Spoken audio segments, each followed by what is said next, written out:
Be strong.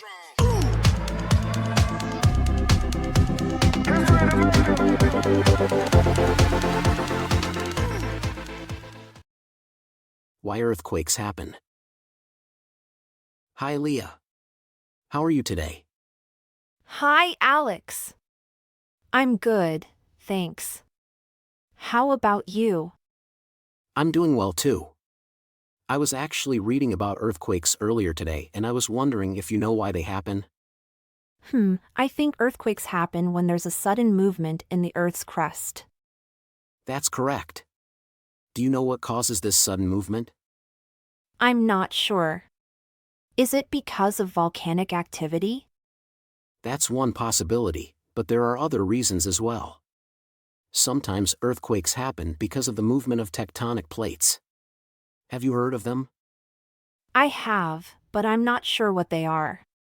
Can you explain it to me? Sure. Tectonic plates are large pieces of the Earth's crust that move around very slowly. When two plates collide or slide past each other, it can cause an earthquake. Oh, I see. So the movement of the plates causes the Earth to shake. That's right.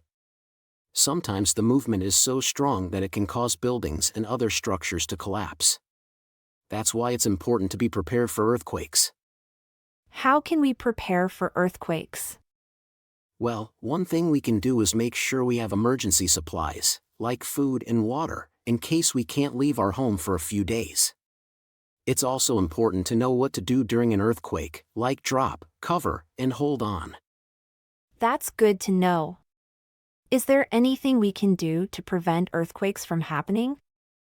Unfortunately, we can't prevent earthquakes from happening.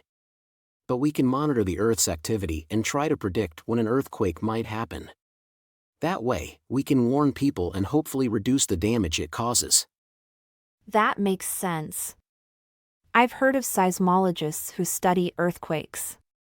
Do they use special equipment to monitor the Earth's activity?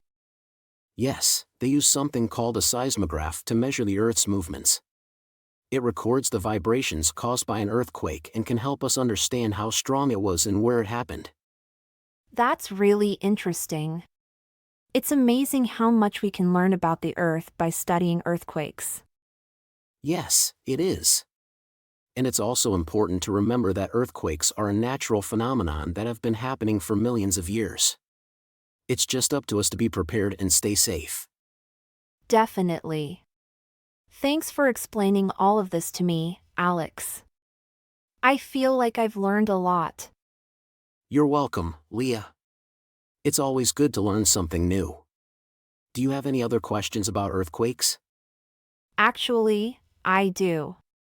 Can earthquakes happen anywhere in the world, or are there certain areas that are more prone to them? Good question. Earthquakes can happen anywhere, but there are certain areas that are more prone to them. These are usually areas near tectonic plate boundaries, like the Pacific Ring of Fire. I've heard of the Pacific Ring of Fire before.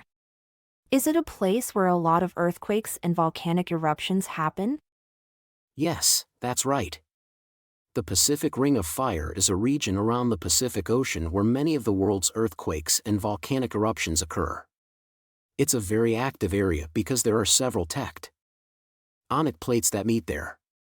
There are also other areas around the world that are prone to earthquakes, like the Mediterranean region and the Himalayas. Wow, I never knew that. It's amazing how much there is to learn about earthquakes and the Earth's activity. Yes, it really is. And it's important to continue learning and staying informed, especially if you live in an area that's prone to earthquakes. Definitely. I'll make sure to stay informed and prepared. Thanks again for all your help, Alex. Of course, League. It was great talking with you and answering your questions. Let me know if you have any other questions in the future. I will, thanks. It was great talking with you too. Take care, League. Talk to you soon. You too, Alex. Bye for now.